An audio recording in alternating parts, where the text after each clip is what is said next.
Oh, hello. Looks like nobody's here, so my awkward hello doesn't do anything. But I will just take a moment. I'm gonna set up my well, I don't know what to set up. I'm pretty much just gonna get the hashtags and then what I'm gonna put in the tweet that says like, "Hey guys, I'm streaming." But outside of that, yeah, outside of that, I'm pretty much just gonna start talking about chapter. Oh, actually, I gotta grab my water so I don't end up talking too much and then having that. Is there a term for it? Is there a word? You know, you just talk for a long time and, obviously, like, just dry throat. I'm sure there's some form of term for it, but you know what I mean. Let me get all my hashtag. Wait, 0. I'll put Candy Flurry. I like Candy Flurry. I don't know how if it's gonna survive, but we'll see. I definitely enjoy it so far, but it's not looking good. Maybe Volume 1 will sell well. No idea, but it is what it is. Hunter's Guild. I'll just call it good on that. And then I'll just say... what do I want to say? The streams... I don't know. I'll just say, like... Streaming... I'll just say AO start I'm gonna start the stream. Bam, that's it. That's all I require. And then I'll just put a link and call it GG. And then I'll see if maybe there's some people that pop by and said hi. I haven't looked in the comments since it started. 7 watching. Wow, there's actually more people than I thought already. I'm not like a stream dude regularly, so I don't know, like my... even I got like 4K subs. I don't usually have nearly as many people showing up, so good number off the bat. Let me see where people are at, and then I will I'll get to it. I Hate Power says accidentally click. What did you accidentally click, man? Did you accidentally click the stream? Because you show up on a regular basis. I would hope that you showed up on purpose and not by accident, just to spite me. Bringing apologies for not being here in the last few streams and doing some of my own things. Oh, that's good, man. Don't worry about it. I'm not mad at anyone for like putting their like real life priorities and stuff above coming and hanging out and just chatting. I mean, like, you can easily listen to the streams afterwards or ask questions or just save whatever questions you got for whenever you can catch the stream. I try to be pretty what word am I trying to use? Like, I don't know, pretty fair. I mean, obviously, like, I'm not holding anyone, like, nobody's obligated to be here, but it's easier, obviously, if it's easier for me when I have like people who are on the regular, just because it's like, oh yeah, it's, people who are gonna understand if I say something that can be misinterpreted, and I'll be like, wait, hold on a second. But yeah, let me answer some of the comments. Speaking of dehydration is the term. Oh, is it? I mean, yeah, I figured it'd be something super simple like that. Like that, looking at it, be like, oh, yeah, of course that's what it's called. Like one of those things where the second you actually like read what it is, you're just like, how did I possibly like not even just guess that? Like not like saying like, oh, the proper terminology. It's like, how did I not guess? Literally, like, what is it called when you speak too much and you get your throat dry? Oh, yeah, speaking dehydration. But yeah, thank you very much. Appreciate it. Let's play music and trying to skipping throughout. What do you mean, though? What's up, Peter Campbell? How are you doing, man? Modest Pelican Awakening? What does that mean? How are you doing? I'm pretty good. Pretty comfortable. It's like 5 o'clock. I'm a little upset. I was gonna mow my lawn today, and the weather wasn't very good. So hopefully tomorrow, I'll probably do like my regular Saturday or Sunday, like first videos. I mean, actually see what it's gonna be like tomorrow during like the early morning. Oh, there's gonna be some sun, like I think around like lunchtime. So I'll probably like record Black Clover, Candy Flurry, Red Hood, post those, mow my lawn. Then I'll do Jujutsu Kaisen, because Jujutsu Kaisen's back, and Undead Unluck, Mission Yozakura, and then hopefully I just gotta get all that done by Josuke's stream. I mean, not really, because I mean I can do the second half tomorrow, or I guess Monday, but I'd like to get them done beforehand because there's stuff I want to do on Monday. So we'll see on that part. What does Modest Speaking Pelican Awakening mean? Or actually, Rax actually think Noelle getting clapped next chapter? I don't know about getting clapped. Because, like, the thing is, if Asta's leaving, it'd be really weird to have Asta immediately leave and then to just demolish Noelle.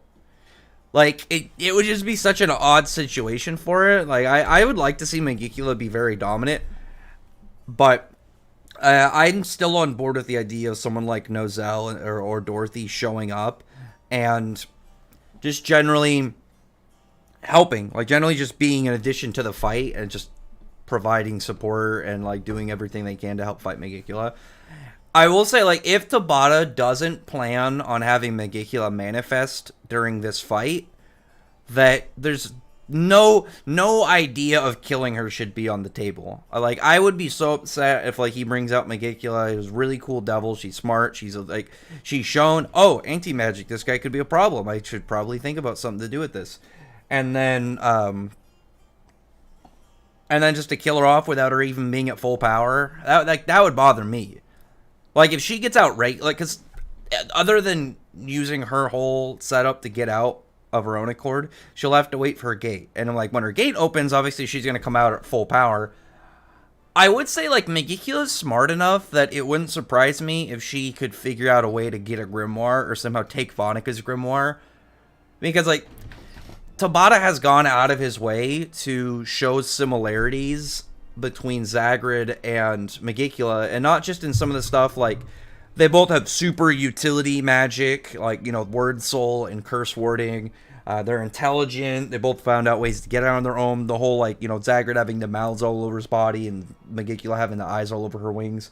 But also actually, like, paying attention and analyzing their opponents and, like, being aware of what they're doing and the things that are around them. So, like, all those things, and then on top of that, Megicula just being cool. Like, Megicula has a really good display so far of being I'm a big evil bad guy, and so far, like, just mostly that, but doing it in a way that's dedicated to where it works. Like, the twins were an example of when you do that, and it's literally just, oh yeah, I'm gonna have characters like this. It's like when you have, like, a Blood Knight character, like, you know, like, imagine, like, Kenpachi's personality, but on, like, a throwaway character, where it's just like, this guy's pretty much just gonna rush in and get beaten up, and probably isn't, like, liked nearly as much by, like, the creator, by whoever's writing the series. Like, generally, like, they end up putting those towards characters that are way easier to get rid of, because it's like, yeah, they're gonna rush headfirst into battle and probably get clapped.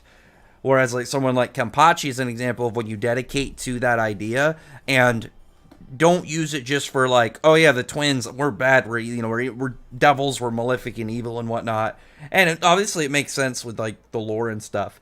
But like I said, there's a gap between when you have it just as, like, yeah, this character is bad. They're, you know, you don't need to know why they're like that. We have a basic understanding of devils, so it's like you can just tag that onto them, and they were gonna, you know, be dispensed relatively quickly. So outside of more generic evil bad guy talk, it's just like they're just nothing. Whereas Megicula and Zagrid both seem to have personalities. They're intelligent, they're very cunning, and they give off the much larger villain presence than the twins. It's kind of like how Morris is. Like, when you have Morris, it's like, compare Morris and Sally. Sally is like, she's like a magic scientist character, but she's not, like, deeply applied to it to the point where she's, like, a big threat of really her large-scale capabilities. Like, we know that she's capable, but it's completely different than, say, like, Morris, where Morris had all this, like, backing even before he showed up, and then more immediately after he started actually being active in the arc. So when you really, like, look at those gaps of, like, what it's like when you can take a trope and it's just, like, applied versus actually dedicating to it, where a heavy role can kind of come out of it and give way more of an impact. So I'm hoping Megicula survives. Also, Rear the Dante vs. Asta. I want to rewatch the episodes for that as well as reread it. I still really... I still got my fingers crossed on Dante, and maybe, like, the whole getting beaten up by Magna by a peasant was planned by Tabata to get Dante into a mental state that might progress him in some way or develop his character in a different direction as a villain. But as of obviously right now, that's just speculation and hopes, whereas actually going off of, like, the stuff that we have currently, is the more logical thing to do, because it's not like it'd be like we have, like, it's not like I have like evidence points to say, like, even though it's a theory of what Tabata could be doing with Dante, it doesn't mean that it is. It's like comparing comparing what Morris could do versus like the idea, like stuff we know Morris can do, like modifying people's bodies, extracting knowledge and stuff from people's heads and brains and simulating their grimoires and stuff, merging like pretty much Frankenstein grimoires. Like, imagine like the idea of that without ever seeing it, and people were just speculating. It's like, whoa, he could do this. And it's like, well, I mean, that, yeah, we know capability based off of like hype and like the infinite possibilities of what a character could potentially do versus what they actually can do and what they've actually shown they could do, or at least if there's enough evidence behind like a claim that it's like it's logical enough and there's enough to back it that you can kind of be like, yeah, I can agree with that. What do you think about the Black Clover chapter? I liked it. I thought it was a really good Noelle chapter, but Megikyo had way more of my focus. Like I said, I enjoy Megikyo a lot, so like seeing her actually like take notice of anti-magic, see that it's potentially a problem, do her whole thing with those sick blood steel minions, like her just saying like, oh yeah, all these dark disciples that are ever under your dead and stuff, okay, yeah, that brings them up, puppets them, and then turns them into like more powerful, pretty much just fodder knights, but a lot of them are like an easy spell. I mean, I know that they're not like fodder. They're not just like, you know, any character could run through them, but obviously the any relevant character, I would imagine, would just completely walk through a singular one of these like blood steel dudes. Obviously there's a lot of them, but like, you know, a lot of fodder is different than say like, you know, 2 or 3 of them. Most anti-tubers are cap. I mean, there's a difference between let me word it. There's like the guys who are way more about like hype trains and views and, you know, earning, or, you know, getting money in there and stuff, working the game. I can understand it. I mean, obviously some people that just want to cause drama and be problematic. Personally, I would rather just, you know, I'm just pretty much just here trying to have a hobby and talk to people about the stuff I like, you know, make some side cash on it and pretty much just talk. Like that was my main thing about like the channel. Like obviously, you know, I make a decent amount of revenue off of YouTube. I wish this was a couple of years ago YouTube, before the adpocalypses where like YouTube really shafted all the people. But like the main thing, I just like to chat with people. But like I like talking to like the other content creators, seeing like their opinions on stuff, and obviously talking about like stuff that I enjoy, like Fairy Tail and stuff, Black Clover. I wish it was also a couple of years ago so I could like do more Toriko content. Man, I would have loved that. That was one of the only reasons I was so hyped for Build King, is it would have given me a similar vibe that I could have done alongside like Fairy Tail and Black Clover. I would have really loved that, especially because it would have been so fresh and probably nobody else would have really been covering it that much, as I could have been doing like videos on like figures and whatever, and it would have been unique to the channel. Either way, I just have a good time. I think that the base root of how somebody looks at their channel and their content, it really is going to direct a lot of the vibe they give off. Because I mean, you could have a 500,000 sub guy and still like they can still be genuine and very, you know, very passionate about what they're doing, man. As well as you can have a 200 sub guy that's just going for clickbait and you know, and trying to do numbers to get eventually to that 1,000 and get monetized and stuff. I think it really just comes down to the individual and how they're trying to structure all their stuff and why. Dante fistfight Austin, and no one yet lost to Magna. Well, Magna has way more technique. Like as a hand-to-hand combat guy, like we saw, you just said you just I've been fumbling on my words really bad today. You said you just read the chapters again, right?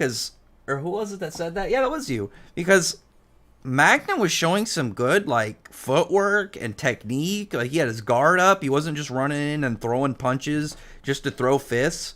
Like he was putting his weight into it, like stepping forward and putting everything he could in each punch. So he was doing a really good job. General question: how well do you think would a horror sci-fi series work as a manga?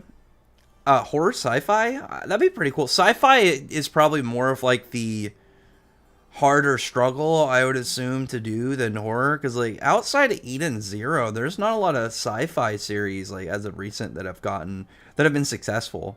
Because like I know like Samurai 8 didn't do well. World Trigger, I think, is like World Trigger's weird. I think it does well enough, but obviously it's shifting into all these hiatuses. I think it really hurts its potential. And stuff like that. I'm trying to think of more stuff because, like, generally stuff out of Japan when you get like sci-fi is usually very Gundam-y. I know there's not only like mech suits and whatnot, but I'm sure everybody who's actually spent more than 5 minutes looking at the genre would be like, oh yeah, there's a lot of mechs. It's like a priority for them. Understandably so, though. Hyrax, how are you doing? By the way, oh, it's from Noah. I don't think I've seen you in here before. By the way, do you think Ignia has some army or followers like him? I would assume so, because like we know that they're called gods because not just like that they're absurdly powerful, but also because people view their power to be deity-like, and they have people that would have to designate them as that. There would have to be people that see them as a godlike being. I'm kind of hoping that Ignia, instead of like a god, that his people view him more like the devil, like this kind of like righteous destroyer or something to fear, like then maybe like keeps him in line. Or it'll be like I'm imagining like a coliseum, like some big giant fighting grounds, and they're just people that like live for battle and like worship him for his absurd level of strength and dominating presence and stuff like that. Like Igneous is going to be probably the most interesting out of the Dragon God like setups, personally. Because like Celine's is really cool. I like she has her own dimension. Alderon's huge. Just people were like lived on his body and they were ready at any point to just pretty much just sacrifice themselves for him. Mercphobius was pretty fair. Like it wasn't anything crazy. It wasn't made to be anything crazy. It was supposed to be kind of more like to the ground, wholesome and whatnot. Viernes is going to be very strange because we know, obviously like nothing about Viernes. Like Mercphobia doesn't know anything about him. We don't know if any of the Dragon Gods even know where he is or what he's like. The only one that I would imagine is going to be knowledgeable on Viernes is Celine, just because Celine obviously can get around easier than pretty much any other character in the series, as well as she would have the knowledge, obviously being a multiple century-year-old dragon. Ignia, though, like I said, like Ignia's to me will be the most hype. Just seeing like what I'm hoping is like this massive coliseum or something. A lot of the dudes just wanting to fight and brawl. Face being made by the Magic Council never sat right with me. How do they put them all over the continent? Or those controlled by the Magic Council? Was there ever a statement that said that they specifically created them? I'd have to go back and look because I feel like I feel like the explanation of how Altaface. I keep saying Delta Face when I'm like, just generally speaking, I've had to correct myself like 10 times. I don't know why I keep thinking it's Delta Face, but I feel like once we get into more information on Altaface and just stuff about him and his origins or whatever, it's gonna connect and probably make a lot of sense of like where Face comes from. Horror sci-fi, isn't that Gantz? Gantz isn't really a horror. Like Gantz is I'd say more like a thriller, because it's not like the scenes are made to make you more like, oh shit, rather than like terrified. Whereas like Phantom Seer definitely had paneling and stuff that was made to like actually spook out the readers. Like there was that one where the little girl, I forgot her name, where she came out of the one big doll tall lady, and it was like she was ripping open the panel just the way that it looked. Like there was a lot of really good paneling with that, and that was one of the things I do wish Phantom Seer lived just from that, because that guy was doing a really good job with that. What do you think of the Chainsaw Man author's one shot? I mean, it was interesting. He's a really weird dude, so I figured it was going to be something really strange. I think it's better than his own person threat. We need more. So like the problem with Altaface being an enemy is like he's apparently the source of all magic in Elentier. So if they destroy him, does Elentier just lose all of its magic? Is like the dimension gonna collapse or something? Because it's obviously not the same as Daedalus, but like when Daedalus obviously lost all his magic, it was causing a lot of problems. Like they don't have stuff floating in the sky the same way. They got those clouds, but I don't really see the clouds being much of a problem. But it's like I don't think the main cast logically or morally should go with any decision that would, alter the layout of this entire other dimension. Because it was different with Daedalus. Like, Daedalus was on a timer. The option that they had was, clearly ending the whole fairy tale guild. And they weren't, like, the main cast wasn't going to say that. That's different because they're a threat to the guild. They've, not to have said before, they don't care if it's a country, a continent, a planet, whatever. A threat to the guild is a threat to the guild and will be eliminated. And they will fight anybody that is a threat to the guild. It does not matter where they come from or where they align. I mean, they went after the Zentopia church. That's a freaking church. Like, it's like a religious, it wasn't like a Zareth cult where it's like they have an underground worship center of like Zareth. This is like the Zentopia were out in the open. Like they were known. They were people. Like they had followers and they had like churches and everything set up. It wasn't the same. Like it was way more structured. It's like the difference between like going after some random backwoods cult in real life and then like going against like the Catholic Church or like I don't know what the mass, like the full scale of like Judaism is called, but you know what I mean, like just like a large scale religion, like Islam or Buddhism or anything like that. It just be like, wow, like when you really think about it, like they go all in if there's a problem. I don't think it'll be the same with Alta Face, because like I said, if they destroy him, then it's like, are they gonna just get rid of all the magic in Elantir? And I don't think that the main cast would want to do that just cause. I think they'd be fine just maybe like if they really had to fight him, like beat him up and then just like calm him down. I'm hoping more for a diplomacy thing in the next, the next segment, like them just talking to him. Like I obviously like I prefer like fights and action and stuff rather than like long drawn out conversations. But one, I think it makes more sense, and what makes more sense to me is more important than like personal wants, like sorry, I hiccup there. Like personal hopes for like certain parts of the story. Obviously, what makes more sense is way more important. But also, I do want to know what this guy would have to say. I really want to know what Alta Face would really tell us and reveal towards the story of right now and large scale. Because, like I said, if he gives us stuff on Face, and if there's like keep in mind, he said that Selene distorting the magic in Elantir gave him free will, gave him sentience. So he was already there before Selene, I would assume, like this, or it's some form of like how he is. So how did he get there in the first place? Was he always there? Did he form? Like he could legitimately be a segue into finding out, finding more information about like the gods of the fairy tale universe. And we have stuff like the battle gods of Yakuma, but they're more like deities. I don't think they're like the full scale gods of someone like Kronos or Ankh-Saram.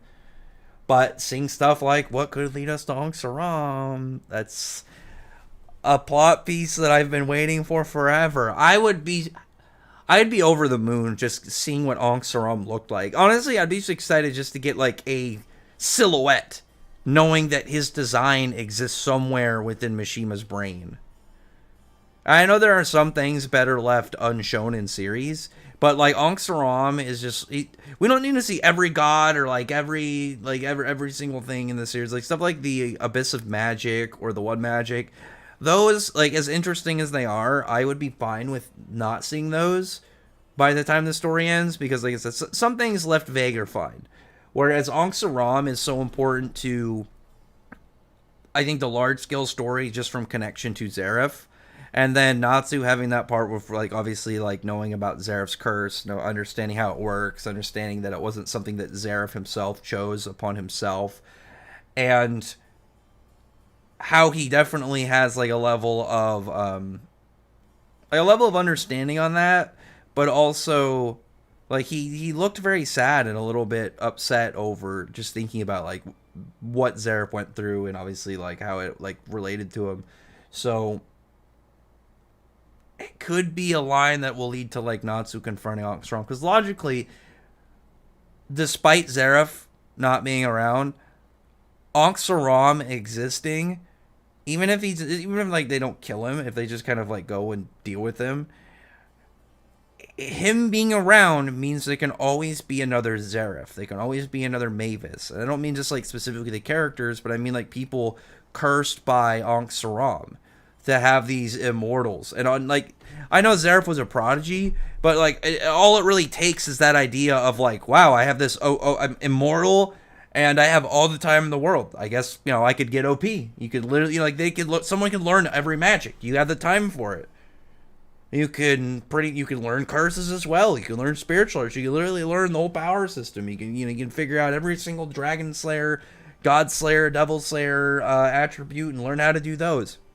The whole of the threat that Zareth possessed in the immortality, the uncleansable insanity, all those aspects of him aren't gone. And I'm like from the large scale presence of the world, because all it'll take is Ankh-Saram to curse somebody else. And that's one of the reasons I really think that Ankh-Saram should become a main arc bad guy. So he should be somebody that that we see the cast go up against, because he's not the same thing as like, I'm trying to think of a series that has any like vague gods in like a lot of shonens, but I mean like, we really have gotten a lot of god characters, like like talking about like large scale lore information. Like Naruto, like we got stuff more about the Otsutsuki and how they work and like how they kind of like do their thing throughout space. We have Zeno and like all the top gods and priests and stuff, and Dragon Ball Super. We saw the Soul King in Bleach, and we got more information on the Soul King in Bleach. And even in One Piece, what's that guy's name? Like clearly the biggest authority on the planet. Like he's another guy kind of like that, and we don't know if there's gonna be anybody that like we find out past him towards like the end game. That's actually kind of funny. Like Tabata, like, I mean, you kind of count Lucifaro, but I feel like there's somebody still above Lucifaro. My hair doesn't have anything like that. And then I guess in I mean, no, because Jujutsu Kaisen, like Sukuna, he's like the whole father curses, but he's not like a god character. Anyway, let me get back to some of my comments, because I was ranting. This is the first time the Magic Council pulled out their asses. I mean, I don't think they said that they created it. I think they just said they had it, and it was something they could use. Haru with his 10 Ray forms versus Asta now. Haru would still win. The thing about Haru that he has, obviously, over Asta is some of his swords are magic, but he could literally just use something like Aizen Meteor, just use a regular sword. He could use stuff like, he could use Revolt. I mean, Revolt arguably could deal with, anti-magic, or it could just kind of neutralize, like, the kind of cancellation aspect of it, because how anti-magic kind of works is similar to how Revolt works specifically against, like, dark and demon-based things. Somewhat, being a holy sword. But I mean, like, outside of that, he could just go Aizen Meteor and then just have a regular sword. Like, Haru has the physical strength for it just fine, and he has he has the fact that he's not powered by magic. So, like, say Asta hits him with a big black divider, he's literally just hitting him with a big sword. It doesn't have the whole fact that, like, where anti-magic comes in as a... Like, anti-magic isn't a factor when doing damage to Haru like it would be against somebody like, Julius or anybody using Monoskin. Because, like, obviously, like, Monoskin is a layer over your body, and Asa's gonna just say, nope, cut right through that and hit direct damage, where it's like, Haru, you're just hitting the direct body, and the direct body is what's durable, so good luck with that. Plus, Haru has, like, way more sword experience. He's got way more experience as, like, a fighter in general. He's got a much larger moveset to use. What's up, JK Network? How's it going? There's a Rave arena fighter? I didn't know that. I mean, I've never really looked too much into the Rave games, but I might look into that. And he doesn't seem like the type of person who have minions, maybe soldiers. I mean, he does have minions. I don't think he would have the same as, like... Oh, like a crew. Like, oh yeah, these are my guys. Maybe he's like, could be like one of those dudes who only likes the people that it's within his circle. But I see it more of kind of like Celine set, but way more aggressive, way more of like they are constantly afraid of him. And I know that the Moonlight Beauty guys are afraid of Celine, but like when Celine's not being like when Celine wasn't just like seemingly pissed, they were chill with her. You know, and they're just hanging out with her because they work for her. But like when she's happy, they know that she's not a problem and she's not gonna just murder them at any point. Whereas like Ignia seems like the kind of guy that would like you just annoy him in some way that just got him on a bad day. He's just gonna eradicate you. He just turns you to ash. We'll see Vonica. Don't think we'll see Vonica or Lola Petrica die from Megicula. I don't think we'll see Vonica, or sorry, I don't think we'll see Lola Petrica die, but I personally think we're gonna see Vonica die. Cause like, it's way easier to kill off a bad guy in Shonen than kill off a good guy. I mean, that's a constant thing. That's like a lot of big Shonen, especially. Because, like, what do they, like, what kind of, like, follow-up do you really need if Vonica dies? The only thing if Vonica dies that is going to be a story-based, like, impact will be, oh, one Dark Triad is gone. Also, Megicula is slightly more manifested. Whereas Lola Petrica dies, like, all the characters that we've seen interact with her, as well as the Heart Kingdom, the follow-up aspects of the Heart Kingdom, Undyne, like all these characters and things are going to have, we're going to have to see their reactions and their handlings of, you know, their leader dying. And so I don't think Lolo's going to die, at least not yet. We'll have to see. I mean, right now she's in a pretty good spot, but it's not like good for Vonica. I mean, like Vonica could die at literally any point. I mean, Tabata went out of his way in that form she's in, that set, to to literally just make her a silhouette with an eye. So she doesn't have a mouth. She's not talking. She doesn't have anything to do that. I just thought that was kind of funny, really, when you think about it. It's just like, not only, like, she's been pretty much subjugated to the point of being a familiar to Megicula. She will not speak unless spoken to, like, and Megicula clearly has absolutely zero problem killing her at any point and just saying nope and just eradicating her, sending her away. Because Lolo is also out of the area. That's one of the things that's very important, is Asta and her like went away, so Vonica's still present. Vonica's just kind of there. I don't really know what otherwise could be the plan with her, like outside of just blowing her up. Tabata hasn't really done much with Vonica, like personality wise. He hasn't done anything to really kind of like extend her outside of like the character that she was when she was introduced. And you know, there's nothing wrong with that. Not every character is going to be like really fleshed out and like have like a larger scale role and do a bunch of stuff. It's really going to be like, did they perform well in the role that they were given? And Vonica, I think, did. The thing, though, is, like I said, it's like, if she isn't going to die, then what is really she going to do? And that's one of the reasons I think that she could easily get killed off right now and it not be a problem. Because even when I said, like, oh, Vonica dying, like, a Triad member is dead, you know, and see impact results, all that really will be is, like, towards the gate, and, like, Morris would probably have the most notable response to it. It was like, we haven't had really anything between the Dark Triad that would indicate that they actually care about each other at all. And I think Tabata would have really actually made the Dark Triad a little bit more a little bit more invested for the readers if they had like a couple moments like that. We just saw like them acting like regular siblings, kind of chatting, doing regular stuff outside of being villains. Like, I'm not a big My Hero guy, and I personally think Shigaraki is very overhyped. But I will say one thing that Horikoshi has done really well is when he's showing the villains they're not out doing super villain stuff. They're just at their base doing nothing and hanging out with each other. It's literally just they're just hanging out with each other, and I would assume that's what it'd be like, because like think about like in real life. Obviously it's not the same thing, but think about like thugs and criminals, like when you have like, you know, members of mobs and gangs and whatnot, and they seem to at least sort of I've seen like documentaries and depictions are depictions, but when they're just hanging out with the people they like and the people that are like within their group, they seemingly aren't like trying to flex on everybody every 5 seconds or trying to cause chaos. And that's one of the things I like about that that we were seeing with Shigaraki's group. And I feel like with the Dark Triad, it really could have just done some baseline improvement just across the whole foundation of them to boost them up a little bit, just by having some nice, maybe a couple wholesome interactions just between the three of them. As someone who grew up and live in it, it isn't fun. What are you talking about, though?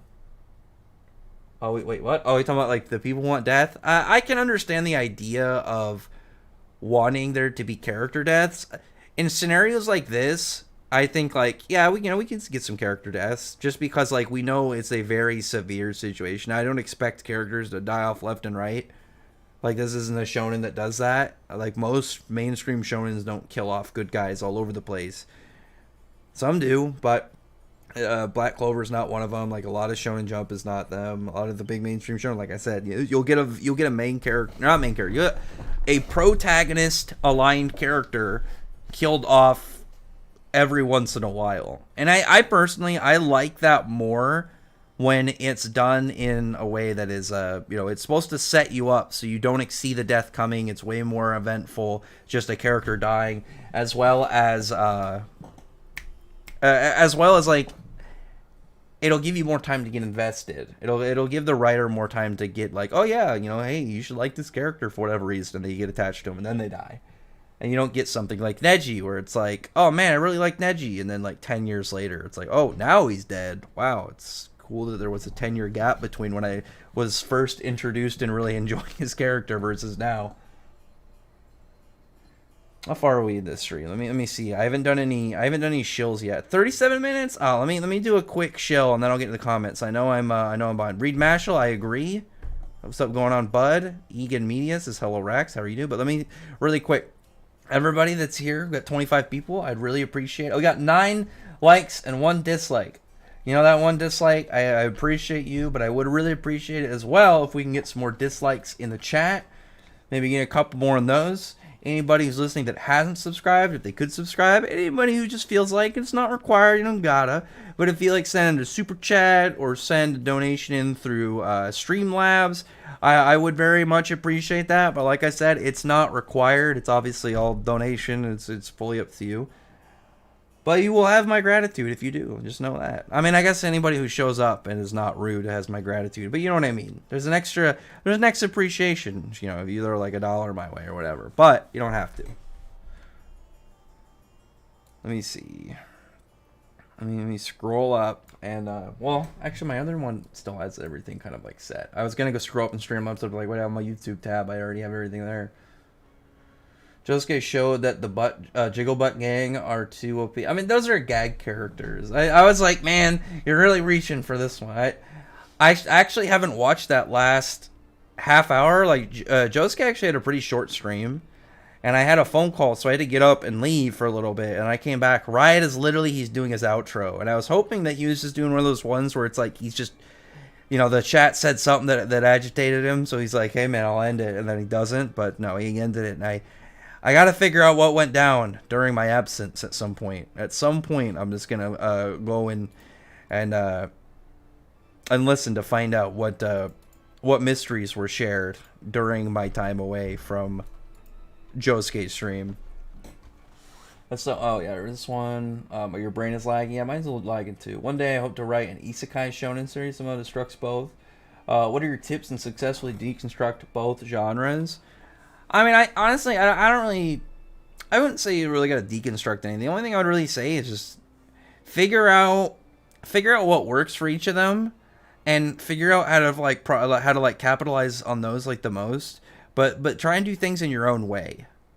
It's just how I don't really know, like, in terms of like the deep deconstruction, trying to like break everything apart, rebuild things. Like, no, I think it should just be more of like the general idea, like looking at shonens and like finding out like, okay, these are the tropes that work. These are the ones that I really like. How can I craft this into something?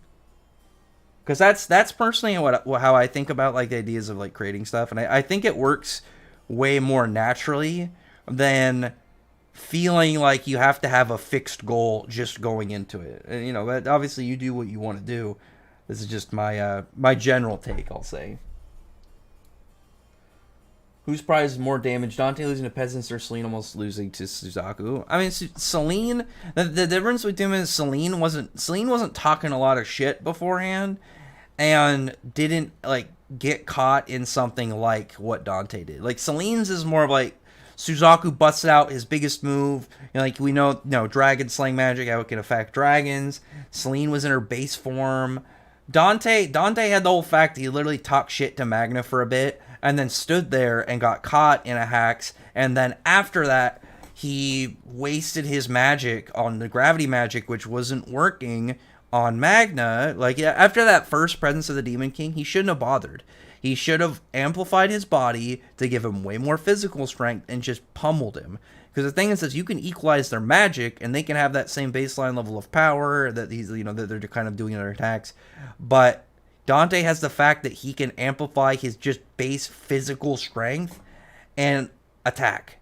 And raw physical strength is going to apply completely differently to someone's mana skin than, say, like Magna, throwing a fireball at somebody.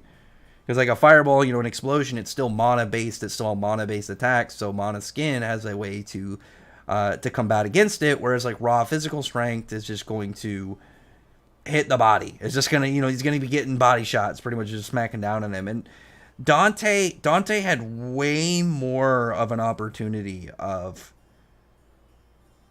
working through his scenario and doing his thing. But not only did he have way more opportunity, he talked so much shit and he put himself in a spot that it looked worse on him.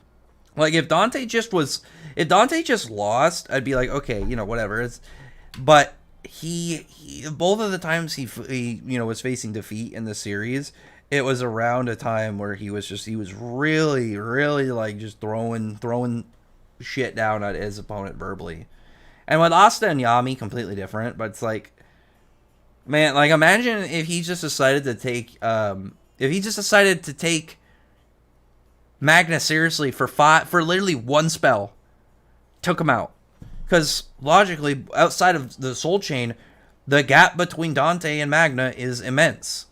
And like I don't think that one graph where it showed like Dante is worth 1,000 where Magna's worth 1. I don't think that's accurate to a full scale one. It's probably some like the gap is probably still really huge, but I don't think it's literally like 1,000 times.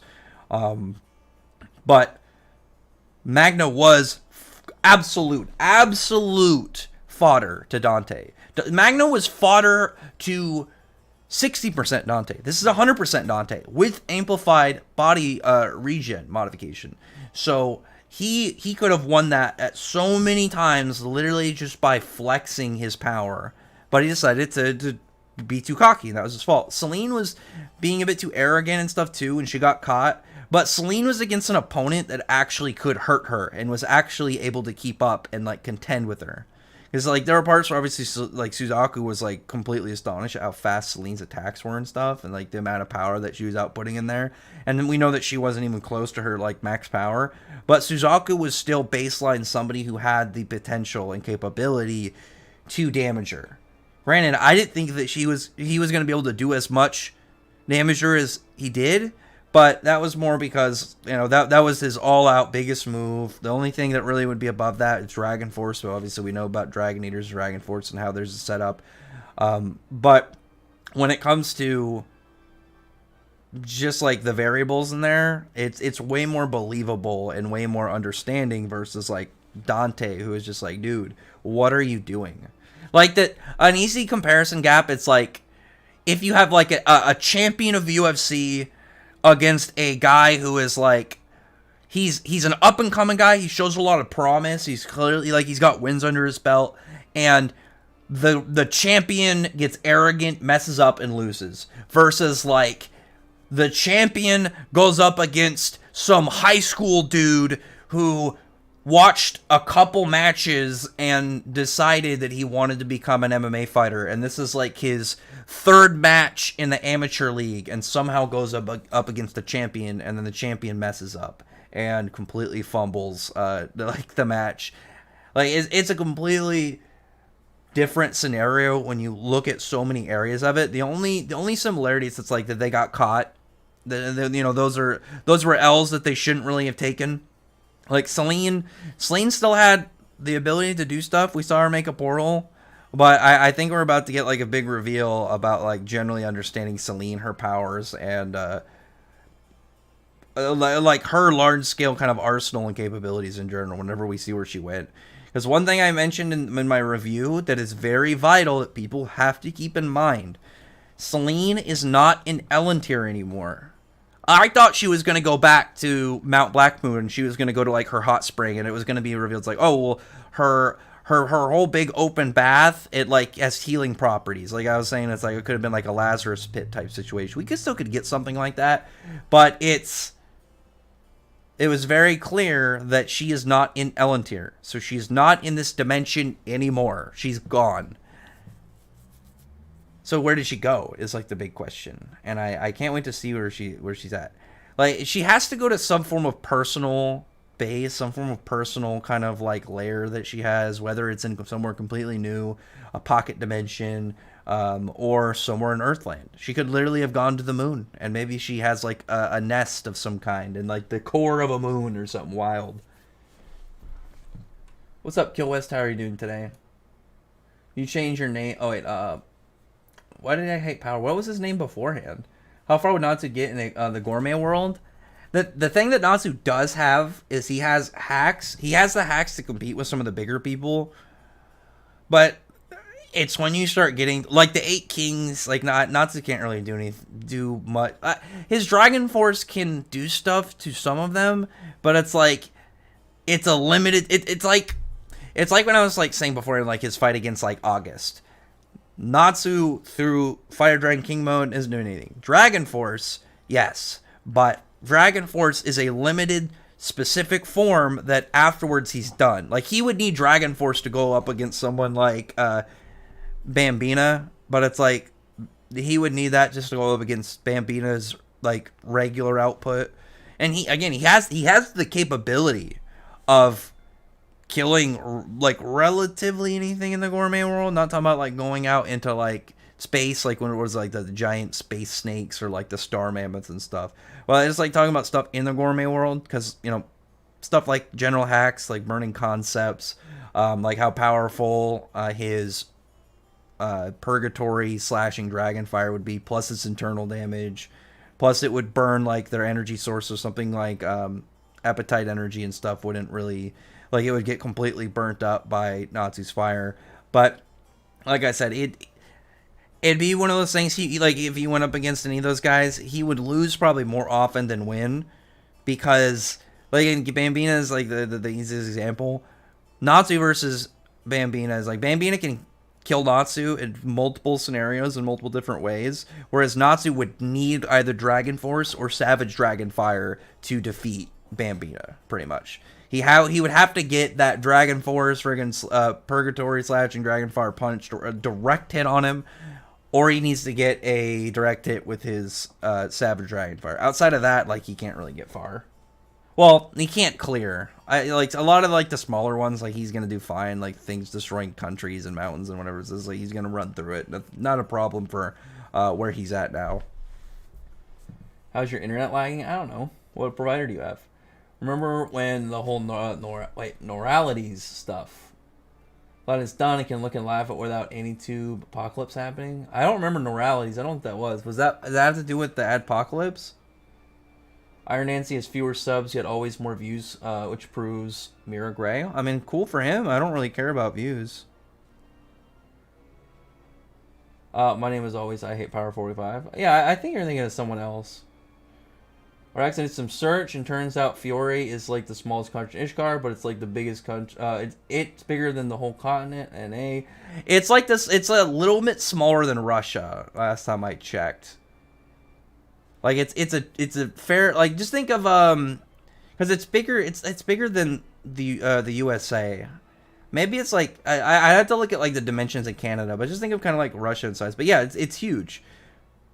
Like the fairy tale world is huge. Like the land masses are huge. Like the canon statements we have about stuff like the distance between Hargion and Magnolia, like makes it gigantic.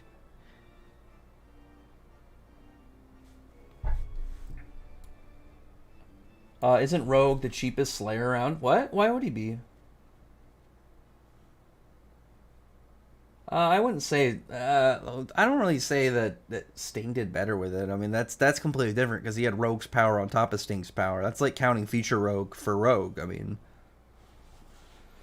I was thinking something along the veins of I have no mouth. Oh, is there somebody? Was there somebody named that? Gundam Go. I have only seen a couple Gundams.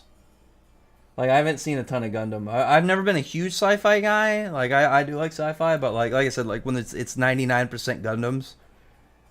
Chibi reviews in a video praising Eden Zero Traction Fairy to why do they always do that? Clout. Get some views. I don't really care what Chibi reviews has to say.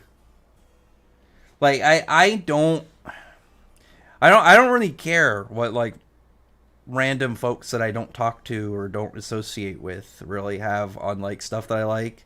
It's just like cool. I don't really know what they want me to say beyond that. Like I probably don't like certain things that they like. Who gives a shit?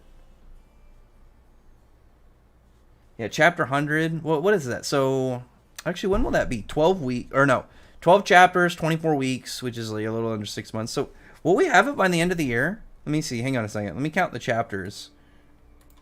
Let me see really quick. 1, 2, 3, 4, 5, 6, 7, 8, 9, 10, 11. We're gonna get to 9.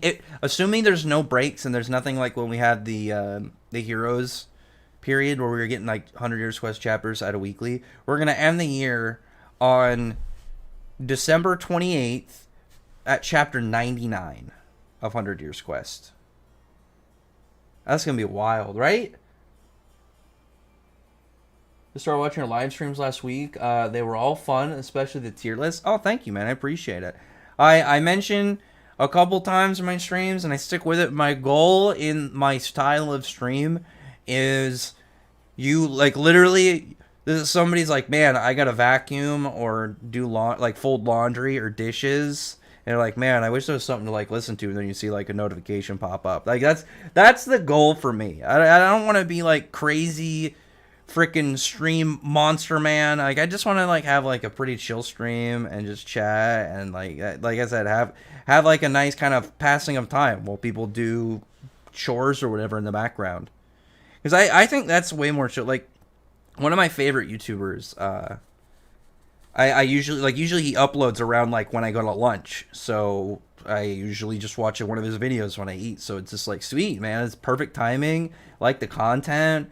Like, it doesn't have to be anything, like, mind-boggling. It's like it becomes, like, kind of like almost like a set convenience, almost, to, like, the people. And I think that's really beneficial. And then, obviously, that's one of the things people like about podcasts is you can kind of just set it up and listen while you're doing stuff. And I'm not doing a podcast, but it's like a step away from that. I mean, I'm not doing anything crazy. I'm not running any games or anything wild. I'm just kind of like talking to people. I'm talking to the chat, answering questions, giving my takes on things. Sometimes ranting about things that who knows why I'm ranting about. Let's see. Every time I see Ironclad chat, I know that's Nevs, but I always think it's Iron Nancy. Unless it is, and he's just trying to troll me. But I know it's him because I know it's Nevs because he calls Sure a Prince Sure, and he has all the weird extra name pieces next to some of these characters. Prince Sure gets defeated by this arc. I'll be disappointed. He's the best guy in the Cosmos so far. Well, it's gonna depend. It'll depend entirely if Mishima wants to have him as a ongoing rival for Shiki, or if he is for the Aoi Cosmos specifically. I'm fine with either. I would just like to know, like, I would like confirmation around the end of the arc that would tell us whether or not he's going to be a ongoing enemy, or if he is going to be confined in the Aoi Cosmos. I kind of want him to be an ongoing enemy, but I'm not like it. Like if he doesn't make it past this arc, I'm not really opposed to it because he's really cool. But like I'm not gonna lie whatsoever. I think Draken Joe is so much cooler. I think Draken Joe is so much more interesting as an antagonist, as a general character. Like this, he's just a crime lord. He's not some crazy dictator. He's not some supervillain. And I like characters like across the board, like different types. But like it's just interesting to see like this dude. He's just like, no, he's a crime boss. Like he's not anything that wild beyond that. He's got his own stuff going on, but it's like at the root of it, he is a crime lord. You think Rebecca will fight Izuna even though she's low on ether? I was thinking that because like as far as we know, Izuna like should be able to fight, but she's not like Ocean's level. So she is the person I think that is the most logical 1v1 opponent for Rebecca this arc. I mean she could get fixed up. Like maybe she'll be able to do more of her cat leaper like time reversals if she can just like run into maybe one of Witch's drinks, those like healing drinks, the ether drinks. Like she could take one of those and be like, oh, I'm good now. I should be fine. Muho Toroji is a horror battle series. I might have to check it out. I would love to see a horror battle series. That'd be pretty neat. What's up, Sam Jace? How you doing, man? I just noticed. I don't know why I thought you had been here for a while, but obviously seeing Hello Rax, I was like, oh, you must have just popped in. Do you think... I remember this one. Chibi Reviews was on the Fairy Tail and driving it too. I don't watch Chibi Reviews. I don't really care. Personally, I think that the big differing factor, I think, when it comes to people talking about, like, Rave Master, Eden Zero, and Fairy Tail, really depends on what aspects of those you like. Like, with Rave Master, hang on a second. One second.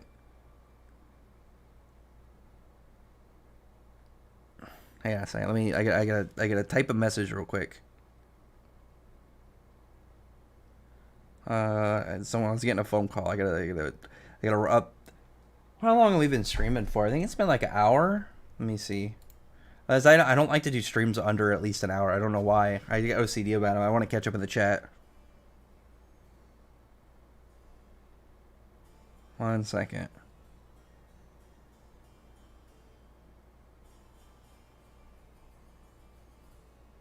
One second.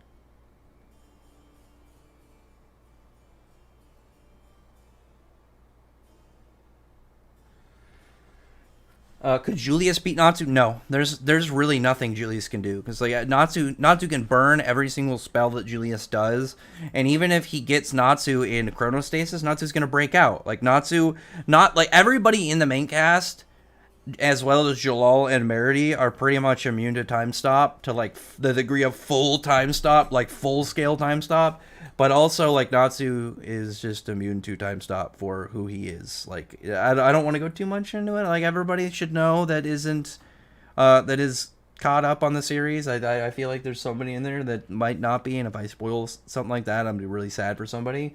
I've been trying really hard not to put certain spoilers on the timeline for, like, some people on my... Like, usually I'll follow somebody if they're, like, blind reading into, like, Fairy Tail. And I worry about like spoiling stuff for them, so I try to be really specific now about like what I like when it comes to like people blind reading stuff because I don't want to put any like big stuff on the timeline. What was I saying? Like when it comes to like looking at like say Rave Master, Eden Zero, and Fairy Tail, one thing that really I think is a factor in talking about like which one you like more is the style of them, because like Rave Master is way more of like a hero's journey. It's way more set in a more kind of classical style of tale of like, this boy from the middle of nowhere who rises up and has like, he's clearly got important ties and he has to become like this hero to defeat like this ultimate evil and save everyone. Like it's kind of weird because it's kind of like he's got almost more of like I was gonna say like almost kind of like Star Wars-y thing like Luke Skywalker, but that's way more obviously of like Shiki, him and Ziggy being like Luke and Vader, but Fairy Tail is way more focused on the main cast and the characters adjacent to them. It's way more, I think, character focused, while also like driving in the aspects of like the family and the bonds between them, and really kind of like what connects people, not just blood, but more of like your own emotional connections and personal aspects about you. Whereas like Eden Zero is way more of like an adventure throughout space, seeing the unknown, finding out these like weird extravagant planets and areas. Like Mishima, like for an example, somebody's like both Wraith Master and Eden Zero also have like, you know, there's a lot of character content into the cast. Like Mishima always has gone out of his way to do very well main cast, but it's way more heavy in Fairy Tail, and I think he like when you compare, where's Eden Zero at 153? Like look at 153 or so chapters into Fairy Tail, Eden Zero, and Wraith Master, and it's like you have Fairy Tail, you have what happened between the Phantom Lord war, you have all the stuff with like Lucy and her dad, Gray's backstory, the stuff with Loki, you have Laxus, Mira Jane, Elfman, Jalal, the Tower of Heaven. You have so much more like deep character content than I would say with Eden Zero or Rave Master in this stuff. Like they have their own things that they were all that they excelled in their own areas. Like I said, Eden Zero has way more of like wanting to dazzle your eyes and show you like the wonders and secrets of space and like the crazy sci-fi space adventures that tie around it. I would very much say that if somebody say liked stuff like that, or like more of a hero's journey for Wraith Master, if they like Brave Master the most, then sure. If they like the space adventure aspect of Eden Zero more, then Eden Zero is going to be more suited for their style. I personally like I'm much more character driven. I'm a big fantasy guy. Obviously, like magic, wizards, and dragons and stuff is way more of my style. Natsu is like only a handful of notches away from what I would like my main character to be like. You know, this fire wielding a brawler who's like, he's both a badass at times, but also can show like way more of like a humanized kind of soft core. Like anytime we would see Natsu have stuff about Igneal, you would see that. You'd see the exterior of, you know, this delinquent who's constantly getting in trouble with the government and the law and stuff break down, and you see this dude who is clearly very still shaken about what happened to his dad and missing his dad and stuff and not really knowing where to take that. Let me see. I want to catch up before I end the stream, because I gotta follow up this phone call. It's vital, important stuff. The consequences of it will rattle me for a long period of time. I meant Igneous being lone but a big bad villain. Oh, okay. Natsu burned time and is fighting against Zeref. Yes, Natsu has burnt magic time and time as in like time the concept. So, but I don't really know what he's gonna like. What Julius would do. Natsu would be completely fine just demolishing him. And plus, one of the things that like Natsu and Dragon Slayers, as well as like a good amount of characters in Fairy Tail have that it's really dangerous for Black Clover, is they have a lot of high physical strength characters. And it's like one of the things that like One Piece characters have over Black Clover is physical strength. Like in terms of like speed and like hacks and stuff and way more like widespread abilities. Like, obviously, Black Clover has something over them, but it's, like, raw physical strength. Like, Luffy lands a direct punch to Asa's face, Asa's done.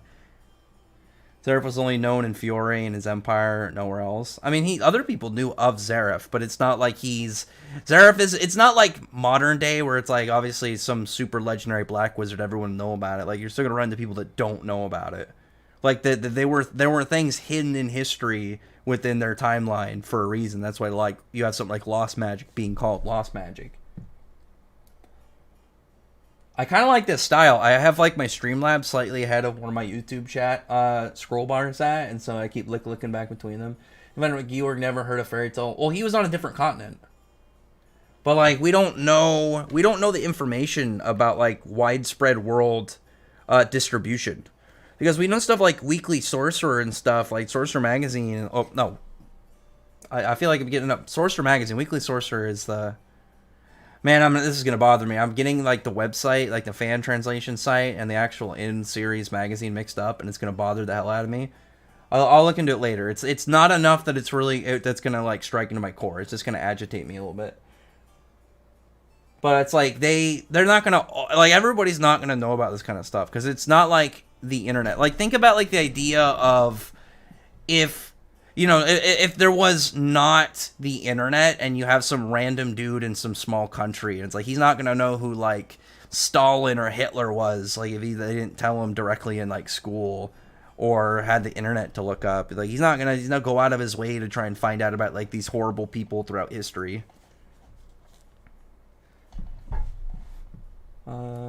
And like Acnologia, like we know that like there were people that clearly didn't know about Acnologia because Hades didn't know about Acnologia, like but Makarov did. Like not every single person is gonna know about certain things. Because like think about like Ankh Saram. Ankh Saram is a character that clearly people know about him, but how many people know about him? And he's a bigger deal than Zeref and Acnologia.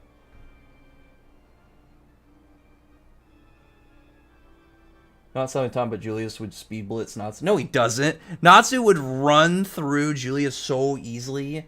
Like Julius is definitely fast enough to like mess with like light speed spells from Patreon stuff. But Natsu would have been fine doing that in base Grand Magic games. Like current Natsu would absolutely no-diff Julius. Like Natsu could literally flex his fire and kill Julius, like in the process. Cause like I will say, like, when they're talking about, like, people, like, mentioning, like, who defeated Acnologia, LF Saria was directly on the 100 Years quest and knew about Acnologia and was not aware that Natsu or Ferrets were the people that took down Acnologia. Let me scroll down. Rex, but Celine might end up being a long-running antagonist. I hope so. I really am hoping that she makes it past this arc. So if Mishima does decide to direct Altaface at being the, like, more main antagonist for this, then that must mean that Celine will end up being like she'll survive this arc and maybe like hang out with Ignia or Viernes in the future. Because obviously that one fan chapter where it's like she's with Ignia and stuff, but they're still in Elentier, that's a fan translation or a fan made chapter. But the whole idea of her just kind of like grouping up and them would be really cool. Nika the Sun God? I don't know who that is. Isn't that the One Piece character? Isn't that just a silhouette?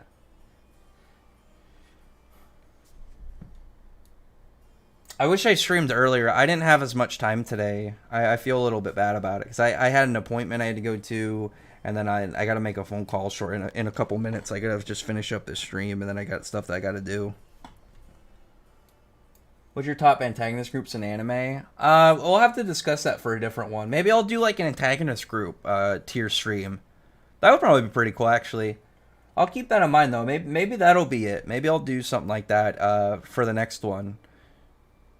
That'd be pretty sick. That'd be easy, too. Because then it's like you're only going to have so many groups. And it's way easier to talk about the groups as a whole rather than, like, getting down to, like, character specifics. Because you're really just talking about, like, I'm not, like, if I was going to talk about, like, the Spriggan, I'd be talking about more of, like, their power, capabilities, things they've done. Rather than, like, talk about each of them one by one.